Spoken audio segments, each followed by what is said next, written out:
SPRM menafikan agensi itu terlibat dalam tindakan Ahli Parlimen Kuala Kangsar Iskandar Zulkarnain Abdul Khalid yang menyatakan sokongan terhadap kepimpinan Perdana Menteri Anwar Ibrahim.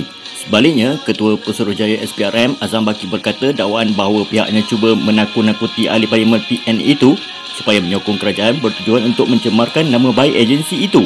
Azam berkata demikian susulan dakwaan Setiausaha Agung PN Hamzah Zainuddin bahawa SPRM mengugut Iskandar supaya menyokong Anwar atau menghadapi pertuduhan rasuah di mahkamah. Pemimpin Bersatu Tak Sedar Diri itu juga mendakwa kerajaan pada mulanya cuba merasuah Iskandar semasa satu perjumpaan di sebuah lokasi di Damansara pada 26 September. Dakwa Hamzah lagi, Ahli Parlimen berkenaan didatangi seorang taikun perniagaan bergelar Tan Sri yang dipercayai mempunyai hubungan rapat dengan Perdana Menteri. Pihak media telah cuba menghubungi Iskandar beberapa kali namun Ahli Parlimen berkenaan tetap mengunci mulut berhubung dakwaan Hamzah itu. Sebelum ini, Syed Saddiq menarik balik sokongan terhadap kerajaan menyebabkannya hilang majoriti 2/3.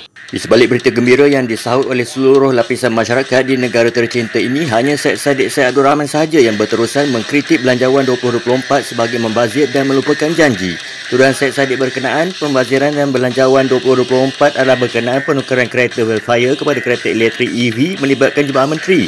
Syed Saddiq turut membangkitkan isu pembaziran berkenaan pinjaman yang diberikan oleh Putrajaya kepada Lembaga Tabung Angkatan Tentera LTAT bagi terus menampung pemilikan Bush Street Plantation Berhad. Tuduhan pembaziran turut dilemparkan apabila Kerajaan Perpaduan mengambil keputusan untuk mengekalkan JCOM. Beliau turut membangkitkan janji yang dilupakan dalam 3 bentuk iaitu pembayaran semula PTPTN, memasukkan tol dan pemberian dana kepada Ahli Parlimen Pembangkang. Bagaimanapun, Syed Saddiq mungkin terlupa bahawa kerajaan hari ini tidak mempunyai sebarang manifesto kerana tiada gabungan parti politik yang berjaya membentuk kerajaan secara bersendirian. Walaupun PH berkuasa, janji manifesto mereka tidak boleh dibebankan ke atas gabungan parti politik lain yang turut menganggotai Kerajaan Perpaduan.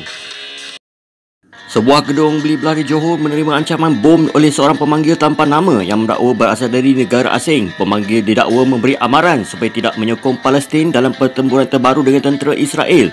Ketua Polis Daerah Johor Bahru Selatan Raud Samad berkata pihaknya menerima laporan daripada pihak pengurusan Mid Valley Sauki Mall pada 6.10 petang dan dimaklumkan mengenai panggilan telefon yang mengancam itu. Menjawab panggilan itu, Raud berkata 12 pegawai kanan polis, 60 pegawai rendah dan 2 unit anjing pengesan bersama-sama Jabatan Bomba dan Penyelamat telah dihantar ke tempat kejadian.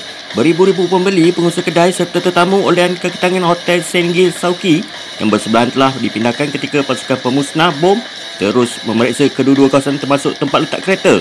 Dalam perkembangan berkaitan, Ketua Polis Johor Kamarul Zaman Mahmat berkata kawasan pusat beli belah itu selamat beroperasi seperti biasa. Beliau menasihatkan orang ramai agar bertenang dan tidak membuat spekulasi yang boleh mendatangkan kegusaran dan mengganggu ketenteraman awam. Kes DSSF mengikut Seksyen 507 Kanun Kesiasaan berkaitan tindakan menakut-nakutkan secara jenayah.